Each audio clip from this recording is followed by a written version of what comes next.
Hi, and welcome to the Stock Scores Market Minutes for September 5th, 2016. This week, I want to talk about how good traders don't try to be perfect. To be a successful trader, you don't need to catch every trade.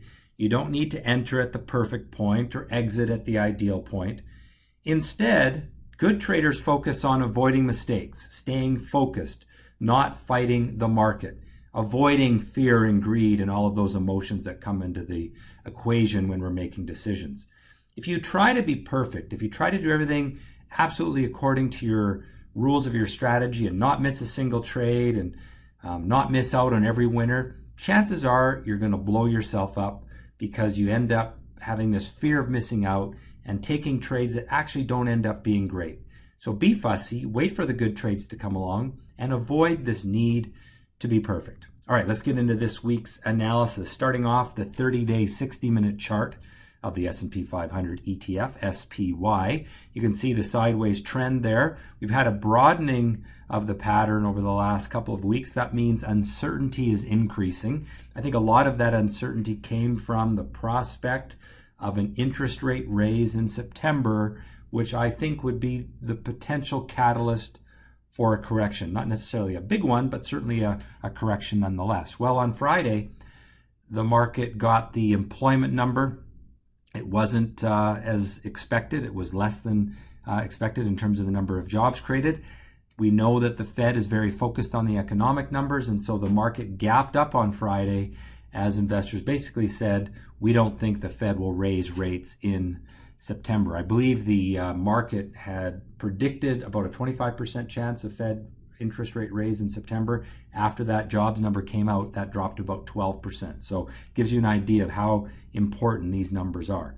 Bigger picture, long-term trend in the S&P remains up, and we have a little bit of a close above the open this week, but remains in that very narrow trading range. That's the summer doldrums. Look at how low volume has been. That's not a great environment for traders because there's just not as many people playing these stocks, and that means less follow through, less longer term trend. The trends are very short and quick, and that means you really have to have a short term outlook in the market. But as we come into September, I think that will change. I think you're going to see volume start to pick up, and now that likelihood of a Fed rate raise is a little lower, I think that may get people off of the bench and back in the game. All right, on the small cap side, we had a move to new highs, or local highs anyway, for the Russell 2000 this week.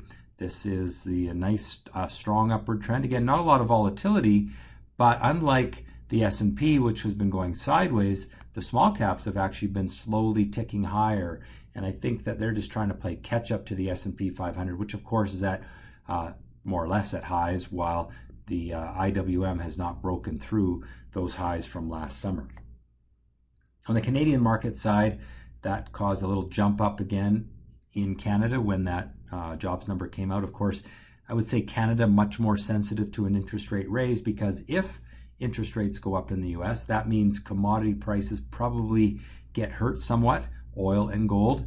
And of course, there's a real heavy weighting of those commodities in the Canadian market. So the fact that there was no, I shouldn't say no raise of rates, the economic number indicates that the chance of a rate increase is less. Well, that was good for Canadian stocks. And now trying to break this downward sloping channel. Now, there's the channel there. We had that little island breakout, which failed. So it kind of doesn't count. And so now we're making another attempt at breaking that downward channel. We'll see if this one can hold. Unlike this one, which failed, we may see that tick higher next week after the long weekend. On the Canadian longer term chart there, you see a little minor pullback and now a close above the open for the week. That should indicate that that upward trend holds, and I think the Canadian market more likely to move up and get back to the old highs soon.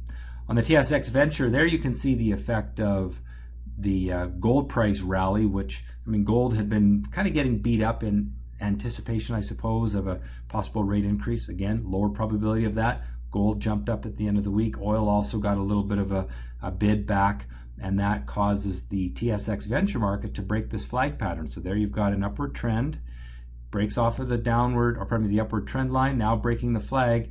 That should lead to higher prices.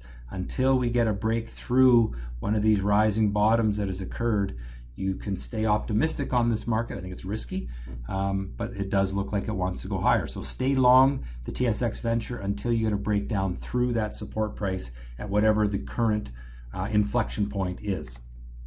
On the Treasury market, you can see we get a little slight downward bias there. So there is still that expectation that rates could go up. Of course, if this goes down, rates go up. But keeping it in perspective, that is our upward trend line. We ran away from the trend line. We've talked about that many times in the last couple of months. And now we're just kind of working our way back to the upward trend line.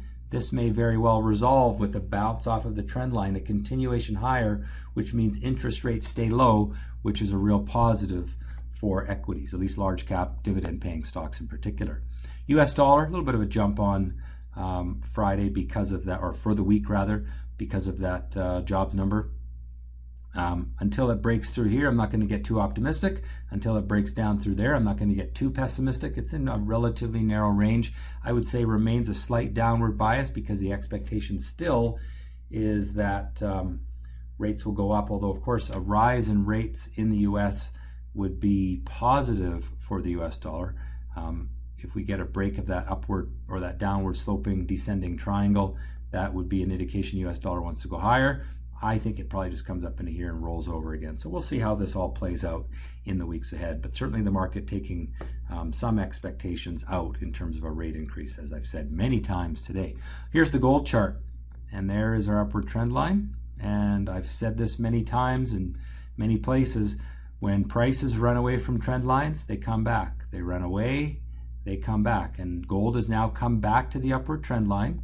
And hopefully, if you're a gold bug anyway, you'll see that bounce off of that upward trend line. Now, if it fails, if it kind of gets stuck there and then fails and breaks the longer term upward trend line, remember this is a weekly chart. In the past weeks, we've been looking at daily charts. This is the weekly chart. So if that upward trend line on the weekly gets broken, then I want you to run for cover with your gold stocks. But for now, a positive sign as we get a bounce off of that trend line. Here's the oil chart. And we had that falling top form here and then a break down earlier this week with that weakness. Pretty oversold right now. If we think about the downward trend line being now like this, we've really fallen away from it. So I do think we could see it rally back a little bit. Perhaps we'll see it move up a little bit here, but my expectation still is we're more likely to test this low than we are to break this downward trend line. So I want you to remain cautious with oil. Look at the TSX, or pardon me, the VXX, the fear index.